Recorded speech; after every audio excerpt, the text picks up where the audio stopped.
Isn't that a horrible thing that you can see something that God wants to give you, but you can't bring it into reality? I'd rather not even know that God promised it to me than to hear people talk about it and to see people walk in it. And man, their marriage seems happy and their kids are in church with them. And I can't get my kid to come to church. And there's old Pastor Steve up there talking about a Bible club with his boy. And that must be nice. You know, you can see things, but you only see scenes. You don't know stories.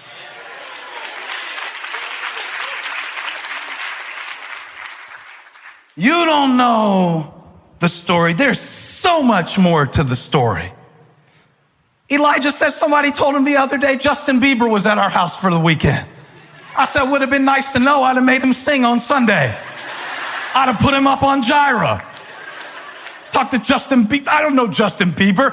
Who makes this stuff up? Where does this stuff come from? Did God really say you must not eat of any tree in the garden? Matter of fact, he didn't. Serpent, devil. He said we can eat any tree, just not one. But you see how the spin gets you in a story. And there's so much more to the story. I always listen to people these days kind of imagining what the other person might say if they were there to defend themselves. Because I know there's more to the story. Now in defense of Moses, come on, I did good. I led these rebellious, stiff-necked people for 40 years. You think you would have done better? You're only 40 days into the new year and you've broken every New Year's resolution that you've got and 3 from your neighbors. There's more to the story, just to read it as, hey, Moses died because he struck the rock instead of speaking to it, and he couldn't go into the promised land because he didn't have faith. That is a summary, but it's not the story. That's a summary. That's not the story. Little side note, don't trust the summary. Parenting note, when your kid comes home and says, that teacher just told me to sit down and shut up and I didn't do anything. You believe that from your kid? You believe that? That's my baby. Yeah, that's your baby. And your baby is full of, your baby is got some BS, blanket statements. Now, so to say that Moses still died with more in him is a little bit of a blanket statement because he did a lot. In fact, the writer of Deuteronomy, who some believe was Moses, said, and nobody ever did more for God than Moses. And it also says that he was the humblest man who ever lived. So if he wrote that, then that's very paradoxical, ironic, and funny to me. And so the Lord takes him up on a mountain, and he spent the whole book of Deuteronomy giving a speech.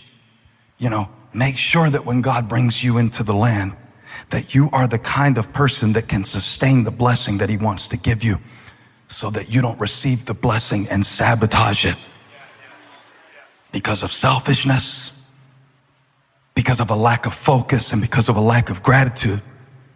And the Lord takes Moses up on a mountain. We've seen Moses go on mountains before, And when he went up, he always came down with something important. God calls him up on a mountain. He's up there 40 days and comes down with the 10 commandments to find the children of Israel dancing around a golden calf. And when he confronted them about it, the leader said, oh yeah, I threw some stuff in the fire and the cow came out. I think there's probably more to the story. Do you know what I'm saying? Aaron, come on, man. I was born on a day, but it wasn't yesterday. Come on, man. This is crazy. Breaks the tablets, has to go back and get them. When Moses goes on the mountain, he always comes back down. So Moses goes up on the mountain this time. He already knows that God is not going to let him go into the next level of leadership. That's going to be Joshua's job. Joshua being one of the 12 spies, one of the only 2 spies of the 12 who believed that God could do what he said he could do. So that's why he gets to go in, and that's why he gets to lead. And the people are all waiting, no doubt, for Moses to come down. Even though he's told them, I'm not coming back because God's not going to let me do it. Don't you think they probably had a hard time believing that? Don't you think that when he didn't come down at first, they've experienced so much grace from God that they think, surely, if anybody can get God to change his mind, it's Moses. He did that one time. God told Moses, I'm going to kill all of them and give you a new nation. We'll start all over, me and you, and do it better this time. Moses said, but then you won't get the glory. If you destroy your people, what will happen to your name? Everybody will hear about that. And God said, all right, I'll forgive them because you asked. This time, listen to me, he's not coming back down. How long would it take to accept that if you were one of them? How long does it take us in seasons of transition in our own life to accept it's not going to be like it was? I can keep trying to make it like it was. I can keep wishing that it had gone different than it did. I can keep on talking about when I was in high school, you should have seen me on Friday night. Man, I was the man back then. You can buy the same car that you had back then, but some of the stuff won't work under the hood. I'm gonna stop right there because this is one of those pucker up moments that y'all give me. There is a moment in your life where you must realize Moses is not coming back down this time. And have you been there? Because I have. In the last few years, I have been reckoning with some realities in my own life that I have to change because things are changing and God is moving and the world is changing. And if I stay where I am, I will miss what God wants to do in the place that he's already prepared for me. It's not so much about changing situations, you know. I haven't really thought about doing a new job. I don't want to start a new church. I love this one. I don't know how you could ever have a better church to pastor than Elevation Church. I mean, come on, man. Where in the world would I go after this? When I finish this, I want God to do for me what he did for Moses and just kill me and hide me somewhere whenever he wants me to be done with this, because this is amazing. But sometimes in order to change your story, God has to change your point of view. Now, have you ever had something that happened in your life, let's get real practical, where you saw it one way while it was going down and you saw it a completely different way when you look back on it? Raise your hand. I need to make sure y'all are awake. I'm doing some heavy Old Testament teaching today. You ever had that happen before? Where you look back on it later and said, oh, that was actually not a blessing, that was a trap. Or it could go the other way too. Oh, that wasn't actually a tragedy, that was a blessing. And it can happen both ways. And two things change the story, and one is time. Time changes the way you see the story. That's why I always like to encourage you, don't give your testimony too soon. I mean, you can tell people Jesus died for me and I accepted him in my heart, that part of it, but don't tell your testimony too soon, because you might leave out the part that God is getting to that you don't know about yet. He's the author and the finisher of your faith. Don't close the Bible in Leviticus and say, this book is weird. There's so much more to the story. Don't close your heart. Don't close your mind.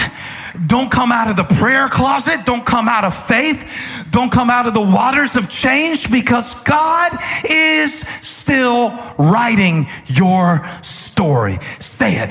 God is still writing my story. You got it? God is still writing my story. But Moses is gone. Some of the characters are going to exit. Some of the realities are going to change. And that's why I'm thankful that we serve a generational God.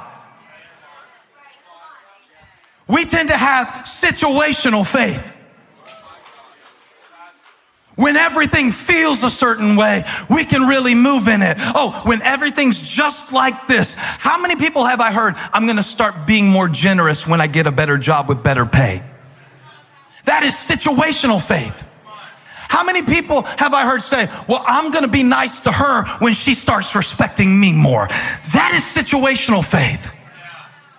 That is not the love of God. That is not the Spirit of God. The Spirit of God calls things that be not as though they were. Because he's a generational God. He was God of a nation when he only had one man named Abraham. And I promise you, everything under Abraham's hood was not working right. And even if it was, Sarah's womb was dead, so he had no chance, but God did it because he's a generational God. He's a generational God in the sense that what he started,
in the beginning with Adam, he recreated in Christ, who is the second Adam.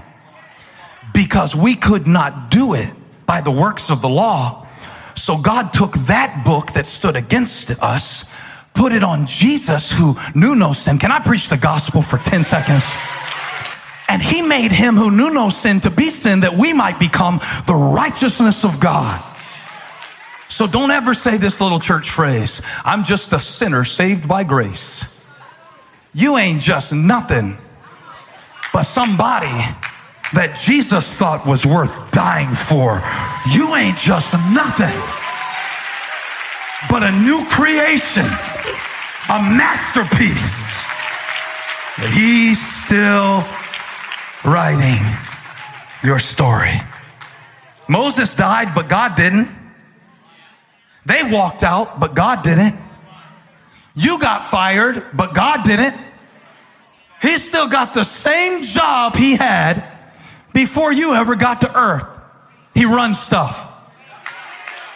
I need us to praise God that he runs stuff. Amen. I promise. I tried to run stuff and I ran out of strength to do it. So then I had to lift my eyes to the hills and remember where my help comes from. I got a God who runs stuff. God doesn't check forecasts to see if it's a good time for him to do it or to move. God runs stuff. God doesn't consult human agendas or political offices to see if it would be a good time to demonstrate his power. He doesn't check your age or your height or your weight or your experience. God runs stuff. He is God. He's generational in the sense that his faithfulness continues through generations, and in the sense that he generates, he starts, he's the source.